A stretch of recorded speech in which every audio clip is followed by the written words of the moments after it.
Salam saudaraku yang Tuhan kasih.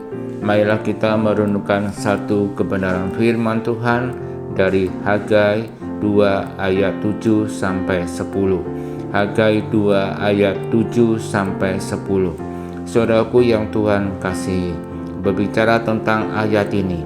Ayat ini mengacu kepada hukuman Allah atas dunia sebelum dan bersamaan dengan kedatangan kembali Kristus ke dunia ini, di mana langit dan bumi bergoncang.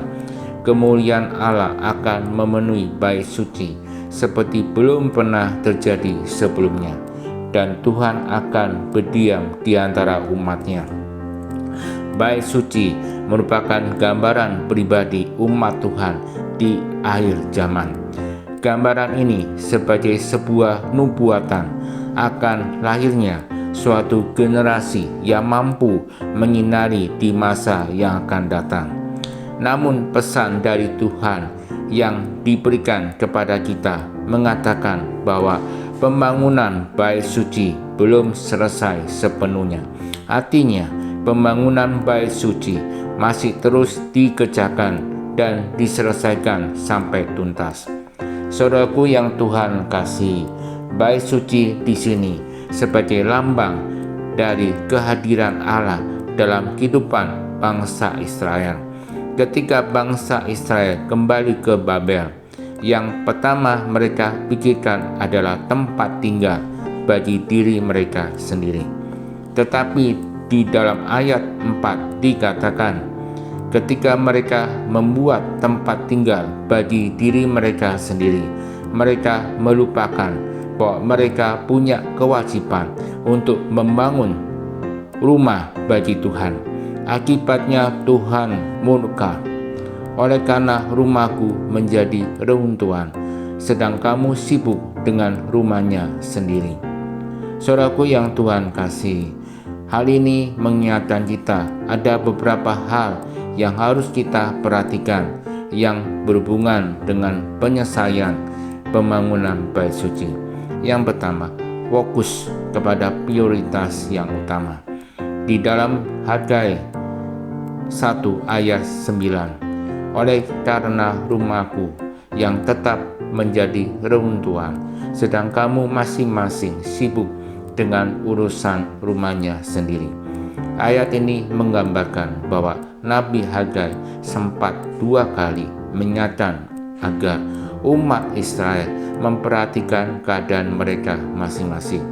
Mereka banyak sekali kehilangan oleh karena mereka, yaitu umat Israel, lebih tertuju pada urusan pribadi mereka sendiri dibandingkan apa yang diperintahkan oleh Tuhan, yaitu membangun bait suci. Lamanya waktu penyelesaian pembangunan bait suci bukan terletak pada desain yang rumit, tetapi oleh karena mereka tidak mengerjakannya. Umat Tuhan pada masa itu memilih untuk mengerjakan yang lain. Mereka berpikir lebih menguntungkan bagi diri mereka sendiri, yaitu membangun rumah kediaman mereka sendiri. Mereka memampani rumah mereka begitu baik, tetapi tidak mempedulikan perintah Tuhan untuk membangun kembali bait suci. Semuanya ini yang dimaksud dengan kehilangan fokus kepada prioritas utama. Yang kedua, jangan merasa puas dengan hasil yang telah dicapai. Seperti yang dikatakan Esra 3 ayat 12.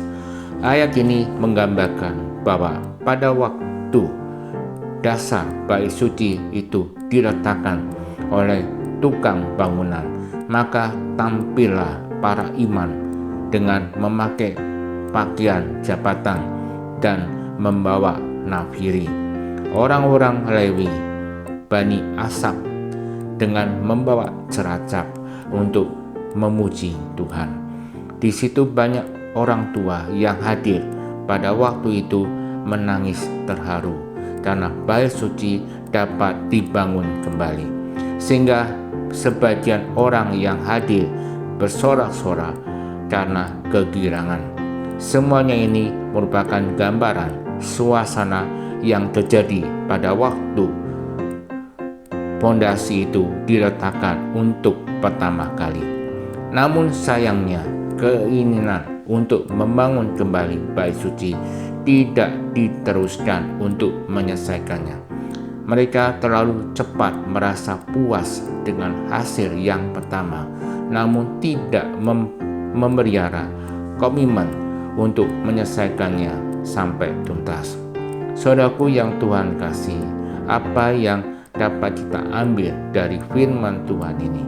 Proses pembangunan bait suci merupakan pribadi kita sendiri, belum selesai. Oleh sebab itu, marilah kita membina hubungan yang erat dengan Tuhan.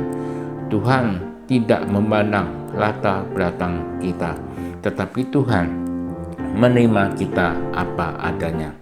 Maka dari itu, kita memulai untuk membangun kembali hubungan dengan Tuhan. Kiranya Tuhan akan menolong kita. Amin.